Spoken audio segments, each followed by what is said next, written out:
कर मजदूर तबके से लेकर सरमायादार तबके तक उन्होंने अपनी खिदमत अंजाम दी।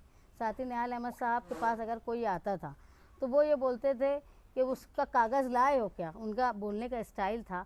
तो बोलते थे कागज़ नहीं लाए, तो साहब एक जुमला बोलते थे, देखो ज़बानी चलता है अल्लाह के यहाँ, कागज़ दुनिया में कागज़ चलता है।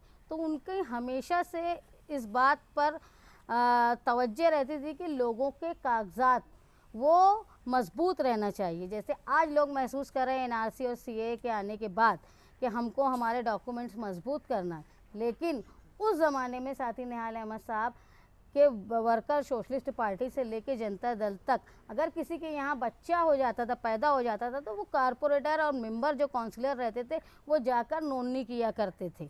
यहाँ तक कि राशन कार्ड का काम पूरे ज़ोर शोर से जनता दल ऑफिस से चला करता था निहाल साहब की निगरानी में। उसके बाद 65 साल की उम्र के लोगों का वजीफ़ा, बेवाओं का वजीफ़ा, ऐसे तमाम कागजात और वोटर लिस्ट में नाम को इंदराज करने का काम मुसलसल जनता दल ऑफिस में निहाल साहब की जिम्मेदारी ख़ास निगरानी पर चलता था। यहाँ तक कि साहब जगह जगह शहर के मुख्तलिफ़ हिस्से में मीटिंग लेके लोगों को ये कहते थे कि तुम अपना नाम वोटर लिस्ट में लाओ। असल में मालेगांव शहर ऐसा है जहाँ दूसरे शहरों से आकर लोग बसे हैं, चाहे वो यूपी हो, खानदेश हो, हैदराबाद हो, या ये 2001 के फसाद के बाद से गुजरात की भी बड़ी तादाद में लोग मालेगांव में आए। तो साथी निहाल अहमद साहब का ये मकसद था कि उनको मालेगांव की शहरियत और हिंदुस्तान की शहरियत कायम रहे। इसकी कोशिश वो उस वक्त किया करते थे जब एनआरसी सीएए का कोई नामो निशान नहीं था। जब बीजेपी सत्ता में आएंगे ये कोई सोच नहीं सकता था। तो हम ये मानते हैं कि साथी निहाल अहमद साहब इतने दूरअंदेश लीडर थे कि ये सारे हालात जो आज आ रहे हैं उनके इंतकाल के बाद, ये उसका अंदाज़ा साथी निहाल अहमद साहब पहले ही करके लोगों को कहते थे अपने कागजात, अपनी शहरियत को मजबूत रखो। 2019 का इलेक्शन हुआ, उसमें शेख आसिफ साहब इलेक्शन हारे और उन्होंने वोटर लिस्ट में जो भी नाम निकाला कि ये उनका कहना था कि 30 से 35 हज़ार या उससे ज़ायद लोग, उनकी वोट डबल है, उनका एड्रेस ऐसा है वैसा है, ये सब कर कर उन्होंने कोशिश की कि उनका ऐसी सोच थी कि ये सारी वोट जो है ये मुफ्ती साहब को मिली है, इसलिए उन्होंने अपने ज़ाती मुफाद के लिए, ज़ाती दुश्मनी के लिए ऐसे भी लोगों की वोट को काट दिया जो मालेगांव शहर में थे। आप कल देखेंगे कि हम लोग जब इलेक्शन के दिन घूम रहे थे तो कई लोग ऐसे थे जो जिंदा थे, उनके आगे मृत्यु लिखा हुआ था और डिलीटेड थी। तो मैं ये बोलती हूँ कि ये कौन से कौम के हमदर्द हैं जो अपने इलेक्शन हारने की ज़िद पर और अपने इलेक्शन हारने के गुस्से में ये भूल गए कि एनआरसी लागू है। 2019 में हालात बदल चुके थे, एनआरसी की बात होने लगी थी, सीएए की बात होने लगी थी, फिर भी शेख आसिफ साहब ने इलेक्शन हारने के बाद अपना ज़ाती गुस्सा निकाला। वो ये भूल गए कि मेरे ये काम करने से जो लोगों की वोट मैं काट रहा हूँ उनको तकलीफ़ आएगी, उनकी शहरियत ख़त्म कर रहा हूँ। ये अपने खुदगर्जी में उन्होंने नज़रअंदाज किया कौम के दर्द को, कौम को मुश्किल में डाला इतने सारे लोगों को। और इसके बरखिलाफ़ जो एमएलए चुन के आए उनका ये काम था कि जो वोटर की वोट काटी जा रही थी उसका तो कोई ज़ाती मुफाद नहीं था, उसको तो कोई लड्डू नहीं मिल जाने वाला था, वो सिर्फ इसलिए काटे जा रहे थे कि उन्होंने मुफ्ती साहब को वोट दिया। और मुफ्ती साहब की ये ज़ाती जिम्मेदारी थी कि उनके वजह से बिला वजह लोगों का नाम काटा जा रहा है वोटर लिस्ट में, लेकिन उन्होंने वोट लेने के बाद ये परवाह नहीं की। उनका काम पूरा हो गया इलेक्शन में वोट लेने के बाद और उन्होंने ये परवाह नहीं की कि मेरी वजह से ये 30,000 35,000 लोगों की शहरियत ख़तरे में आ गई है। वो ख्वाब व खरगोश में रहे, उन्होंने कभी निगरानी नहीं की कि मेरी वजह से लोगों का नुकसान हो रहा है, और वो नज़रअंदाज करते रहे। और आज ये हाल हो गया है कि जो ज़िंदा हैं उनको मृत्यु लिखा गया, जो लोग शहर में आबाद हैं उनका वोटर लिस्ट में नाम नहीं है। हमारे अंदाजे के मुताबिक, जैसे मुस्तकीम ने कहा, कि 40,000 लोग अपनी शहरियत से महरूम रह गए। इनको महरूम करने में शेख आसिफ इलेक्शन हारने के बाद इनकी खुदगर्जी और मुफ्ती साहब की चुन के आने के बाद अपना मतलब निकल जाने के बाद उन्होंने अपने वोटरों को ऐसे ही छोड़ दिया, ये जानते हुए कि एनआरसी और सीएए की मुसीबत मुसलमानों पे हावी है। इसके बावजूद उन्होंने कोताही की या अपना मतलब निकल देने के बाद, जैसा कि हर किसी के साथ वो करते आए कि अपना काम जब हो जाता है तो वो लोगों को नज़रअंदाज करते। ये दोनों लीडरान आप लोग महसूस करो और सोचो कि ये अपने फ़ायदे और अपने नुकसान के लिए शहर के 40,000 लोगों की शहरियत को ख़तरे में डाल दिया। ये इतनी खुदगर्जी है, वो ये भूल गए कि चलो वो भले ही मुफ्ती साहब को वोट दे दिए हो, लेकिन है तो यार अपनी कौम के लोग ना, इनको तकलीफ़ होगी, एनआरसी में इनको जवाबदेही बढ़ जाएगी, इनकी शहरियत खतरे में आ जाएगी। लेकिन इन्होंने अपने ज़ाती मुफाद के लिए उनका वोट कटवाया। और मुफ्ती साहब की जैसा रिकॉर्ड रहा है कि वो हमेशा अपना मतलब पूरा होने के बाद उन्होंने ये भी नहीं सोचा कि ये लोग सिर्फ मेरी वजह से परेशान हैं क्योंकि मुझको वोट दी। तो ये मैं मानती हूँ ऐसा जो शहर के 40,000 लोगों की शहरियत खतरे में डालते हैं, ये न सिर्फ उन 40,000 लोगों के गुनहगार है, बल्कि ये पूरे कौम के गुनहगार है कि ना इन्होंने बचाने की कोशिश की, अपना मुफाद अपनी खुदगर्जी में दोनों हावी रहे और उन्होंने 40,000 लोगों का नुकसान किया। खैर, अब जो हुआ इसके बाद हम लोगों ने ये तय किया है कि साथी निहाल अहमद साहब का जो रिवाज रहा है कि वो लोगों के मामलात में लोगों को तकलीफ़ें कम हो, सरकारी दरबारी काम में मददगार साबित हो। और आप देखेंगे कि जिस तरह साथी निहाल अहमद साहब की ऑफ़िस में हमेशा से भीड़ रही, वैसे ही आज समाजवादी पार्टी की ऑफ़िस में भीड़ रहती है। लोग अपने मुश्किलात और काम लेकर यहीं आते हैं। लोगों को ये बात समझती है कि कागज़ की मालूमात और कागजात जमा करना और सही सिमत में जमा करना ये निहाली वर्करों को ही आता है। इसके अलावा ना कोई इतना पढ़ा लिखा है, ना इनको किसी को कानूनी समझ इतनी। तो हम लोग शनिचर के दिन 25 मई से जो लोगों की वोट सियासी दुश्मनी में काट दी गई और सियासी फ़ायदा उठाने के बाद उनको रोड पे लावारिस छोड़ दिया गया, ये दोनों लीडरान की कोताही के बाद हम लोग ये जिम्मेदारी लेते हैं कि ऐसे लोग जिनकी वोट कट गई है बिला वजह, वो हमारे ऑफिस पे आए। हम लोग उनके लिए मखसूस इंतज़ाम करेंगे और पूरी कोशिश करेंगे कि जल्द से जल्द आने वाले इलेक्शन में उनका नाम दोबारा से वोटर लिस्ट में आ जाए। वोटर लिस्ट में नाम मतलब शहरियत, वोटर लिस्ट में नाम नहीं मतलब शहरियत नहीं।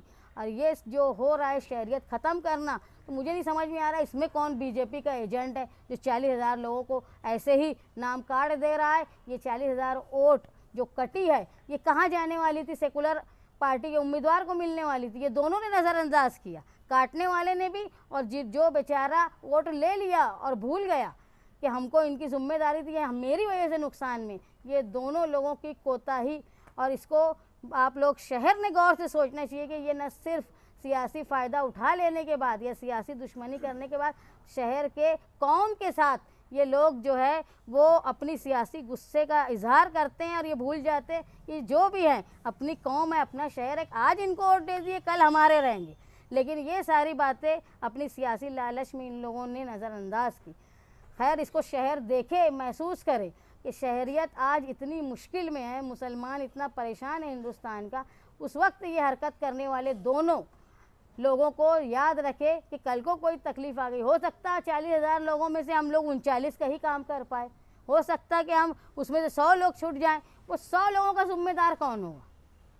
इसलिए ज़रूरी है वो तमाम लोग जिनके वोटर लिस्ट में नाम काटा गया है वो समाजवादी ऑफिस राब्ता शान हिंद राब्ता ऑफिस आगरा रोड पर आकर अपनी वोट और अपने कागजात को जमा करवाएं। वो हमसे राब्ता कायम करें, हम उनको बताएंगे कि भाई किस तरह वोट बढ़ेगी, पूरी हम कोशिश करेंगे। और जो नए वोटर हैं जिनकी उम्र 18 साल हो चुकी है और उन्होंने अपने नाम का इंदराज नहीं करवाया है और जिनकी एक जगह से दूसरी जगह ट्रांसफ़र होने से वोट कट गई है या उनको ट्रांसफ़र करना है, तो वो सारे ऐसे लोग समाजवादी पार्टी की ऑफिस पर आए।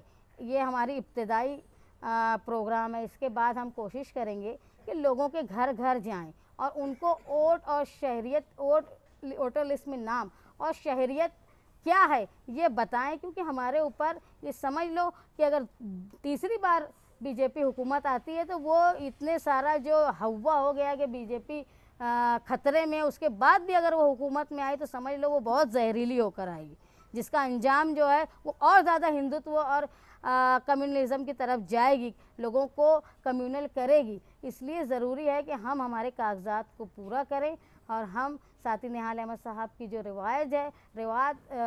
रिवायत है उसको कायम रखेंगे। मालेगांव शहर में वो किसी भी पार्टी का वोटर हो, चाहे वो हमारे ख़िलाफ़ का हो, हमारा साथी हो या किसी का भी साथी हो, मालेगांव शहर की आवाम सबसे अव्वल है, सियासी फ़ायदा 2 नंबर पर। जो प्रेस कॉन्फ्रेंस ली थी आसिफ शेख साहब ने अपने इलेक्शन हारने के बाद, तो उनका ये कहना था कि पूरे शहर के मुख्तलिफ इलाकों से वोट बढ़ाई गई है और वो वोट बोगस है। ये चक्कर में मैं ये मानती हूँ आसिफ साहब की इस हरकत से फ़िरका परस्तों को, बीजेपी को मौका मिला ये बोलने का। आप तो समझ लोगे उस वक्त वो राणे के बच्चे नहीं थे, नहीं तो वो भी आ जाते बोलने के मालेगांव में मुसलमान जो है वो एक आदमी 4-4 वोट, ये झूठा वोटर है।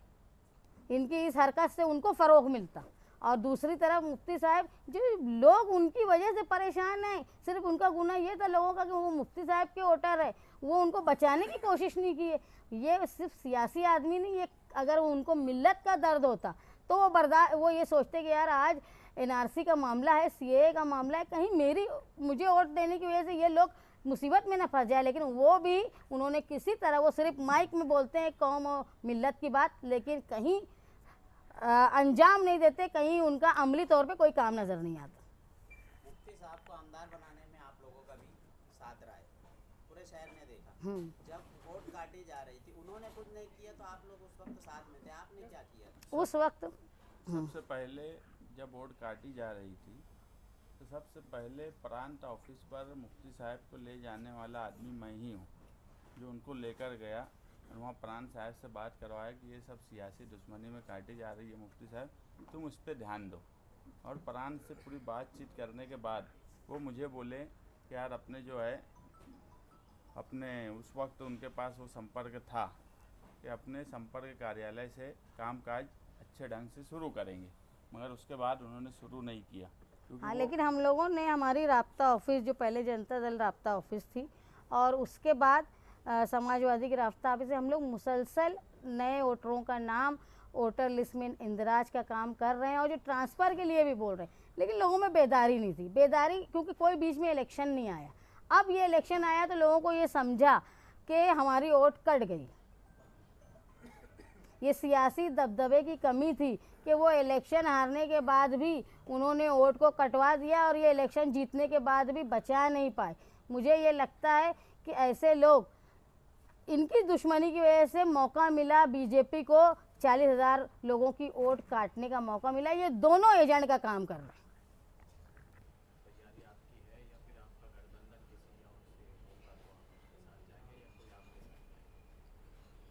हम अखिलेश जब समाजवादी में गए, अखिलेश यादव साहब से मिले, अबू आसिम आज़मी साहब से मिले, तो एक बात हमारी तरफ से भी क्लियर थी और उनकी तरफ से भी थी कि असम्बली इलेक्शन तुमको लड़ना है, और हमारी भी मर्ज़ी थी पूरी ताकत से असम्बली इलेक्शन लड़ना। आज जो सियासी हालात शहर में दिख रहे हैं कि एमएलए और साबिक एमएलए ये दोनों से बहरहाल नाराज़गी है। इसका सबूत था फतेह मैदान का जलसा, कि जो लोगों के गुमान में नहीं था कि फतेह मैदान में इतना कामयाब जलसा होगा, तो ये कहीं ना कहीं इन दोनों की नाराज़गी है। और हमको पूरा यकीन है कि शहर में पीछे 25 साल, 99 के बाद से आज 25 साल होने पे आया है, वो 25 साल की तारीख भी जल्द ही आने वाली है। तो इन 25 सालों में शहर में ना डेवलपमेंट का जैसा काम होना चाहिए था वैसा हुआ, और शहर का जो दबदबा था वो ख़त्म होता चला गया। इसलिए आने वाले वक्त में शहरी भी ये चाहता है कि कोई तीसरा आदमी नुमाइंदगी करे, और वो तीसरा आदमी इंशाअल्लाह समाजवादी पार्टी से रहेगा।